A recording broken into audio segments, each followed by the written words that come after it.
Hello?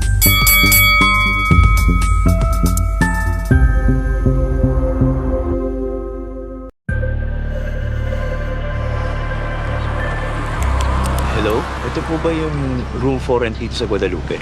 Ikaw ba yung tumawag? Ikaw ba yung may-ari? Halika, pasok ka. Ayos to ah. Magkano? 8,000. Pwede 4,000. Ayun! Sabi na nga po, 5K! Tindi mo? Pati sa matanda, may asim ka pa. Gago! Bata pa yun. Lul, gaano ka bata? Mga 20, ganun. Kaya alam mo pala nauto mo eh. Baka gusto mo ng tulong sa mga gamit mo. Hindi na, okay na kami. Nakita rin naman namin lahat ng gamit eh. Hindi, okay lang. Sure ka?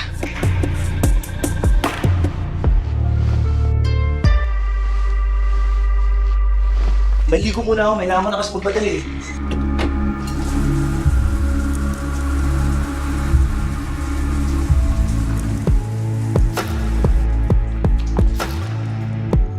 Okay, Nico, smile.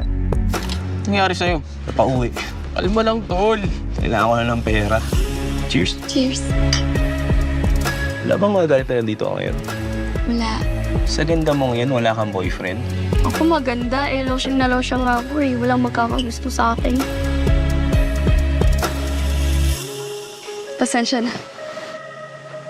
Excuse me, ma'am. Ano po kailangan niyo dito? May hinihintay lang. Taga Unit 3D? Andyan ka na pala. Si Annalyn nga pala. I'm paying 10,000 for this. Tapos, kwarto lang. Ako naman ako dito eh. Ang bata mo pa.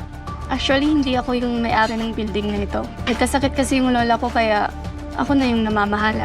Quadriplegic yung lola niya. Alam mo Madalas kami magkwentuhan pag may oras. tama talaga yung pagpili ko sa kanya. Kaya ko naman ibigay lahat sa kanya eh. Pinaglalakuan mo ba ako? Mali itong ginagawa natin. Tenant mo ko, sorry.